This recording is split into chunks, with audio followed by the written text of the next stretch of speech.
بسم اللہ الرحمن الرحیم اللہم صلی علی محمد النبی الامی وعلی آلہ وسلم تسلیما۔ 20ویں پارے کا آغاز سورہ نمل سے ہوتا ہے۔ شروع میں ہی اللہ تعالیٰ نے بڑی وضاحت کے ساتھ اپنی قوت تخلیق اور توحید کا ذکر کیا ہے۔ اللہ تبارک و تعالیٰ فرماتے ہیں کہ اللہ کے سوا کون ہے جس نے زمین و آسمان کو بنایا اور آسمان سے پانی کو اتارا، جس کی وجہ سے مختلف قسم کے باغات اگتے ہیں، اور فرمایا کون ہے جس نے زمین کو قرار دیا اور اس میں پہاڑوں کو لگایا اور اس میں نہروں کو جاری فرمایا۔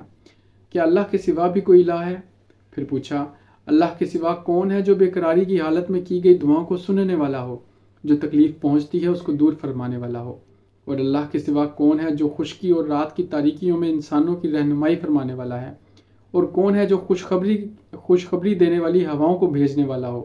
کیا اللہ کے سوا بھی کوئی معبود ہے جو تخلیق کا آغاز کرنے والا ہو اور دوبارہ اس کو زندہ کرنے والا ہو؟ اور کون ہے جو زمین و آسمان سے رزق عطا فرمانے والا ہو؟ اس کے بعد اللہ تعالیٰ ارشاد فرماتے ہیں کہ اگر تمہارے پاس کوئی دلیل ہے تو پیش کرو۔ سورہ نمل کے بعد سورہ قصص ہے۔ سورہ قصص میں اللہ تعالیٰ نے حضرت موسیٰ علیہ السلام کی ولادت کا ذکر کیا ہے۔ فرعون ایک برس بنی اسرائیل کے بچوں کو قتل کرواتا اور 1 سال ان کو زندہ چھوڑ دیتا تھا۔ حضرت موسیٰ علیہ السلام اس سال پیدا ہوئے جس سال فرعون نے بچوں کے قتل کا حکم دے رکھا تھا۔ اللہ تعالیٰ نے موسیٰ علیہ السلام کی والدہ کو وحی کے ذریعے ڈھارس بندھائی اور فرمایا جب خدشہ ہو کہ فرعون کے ہرکارے آپ پہنچے ہیں تو انہیں جھولے میں لٹا کر سمندر کی لہروں کی نظر فرما دیں۔ حضرت موسیٰ کی والدہ نے ایسے ہی کیا۔ سمندر کی لہروں نے جھولے کو فرعون کے محل تک پہنچا دیا۔ فرعون کی اہلیہ حضرت آسیہ نے جھولے میں ایک خوبصورت بچے کو آتے دیکھا تو فرعون سے کہا کہ اسے قتل نہ کریں، یہ میری اور آپ کی آنکھوں کی ٹھنڈک بن جائے گا، ہم اس کو بیٹا بنا لیں گے اور یہ ہمارے لیے نفع بخش بھی ہو سکتا ہے۔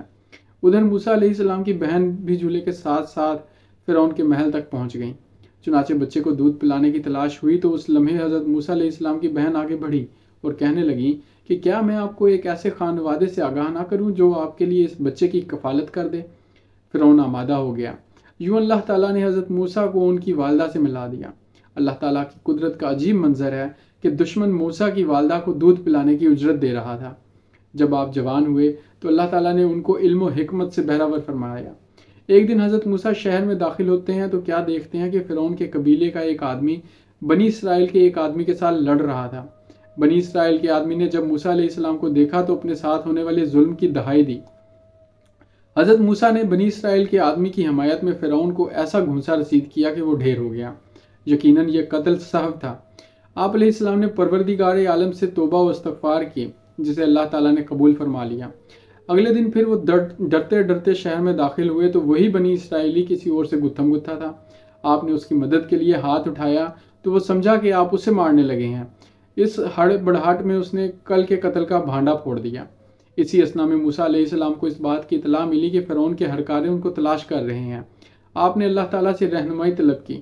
اللہ تعالیٰ نے حضرت موسیٰ کی رہنمائی کی اور ان کو مدین کی گھاٹ پر پہنچا دیا۔ موسیٰ مدین کے گھاٹ پر پہنچے تو دیکھا کہ لوگ اپنے پانی نکالنے کے لیے قطاروں میں کھڑے ہیں، اور وہاں پر 2 لڑکیاں بھی پانی لینے میں آئی تھیں، لیکن رش کی وجہ سے پانی لینے سے قاصر تھیں۔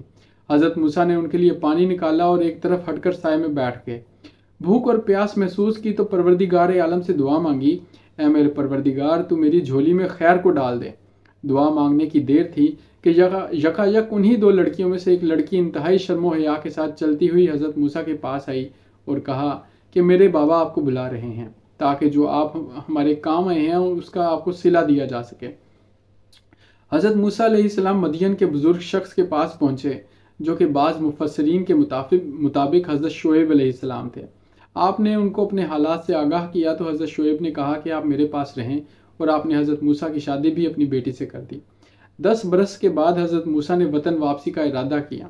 راستے میں طور پہاڑ کے پاس سے گزرے تو دور سے آگ جلتی نظر آئی۔ اہلیہ سے فرمانے لگے کہ تم ذرا ٹھہرو، میں طور پہاڑ سے آگ لے کر آتا ہوں کہ اس سے سردی اور ٹھنڈ دور ہو جائے گی۔ جب طور پر پہنچے تو خالق کائنات نے آواز دی، اے موسیٰ میں اللہ عزیز و حکیم ہوں۔ اس موقع پر آپ کو اللہ تعالیٰ نے نبوت سے نواز دیا اور آپ کے عصا کو معجزاتی عصا اور آپ کے ہاتھ کو نورانی بنا دیا۔ حضرت موسیٰ نے اللہ تعالیٰ کی بارگاہ میں دعا مانگی کہ اے پروردگار میرے بھائی ہارون کو بھی نبوت عطا فرما دے۔ اللہ تعالیٰ نے ان کی یہ دعا بھی قبول کی۔ حضرت موسیٰ فرعون کے پاس آئے تو فرعون نے آپ کی دعوت کو قبول کرنے سے انکار کر دیا۔ موسیٰ نے ہر طرح اس کو سمجھایا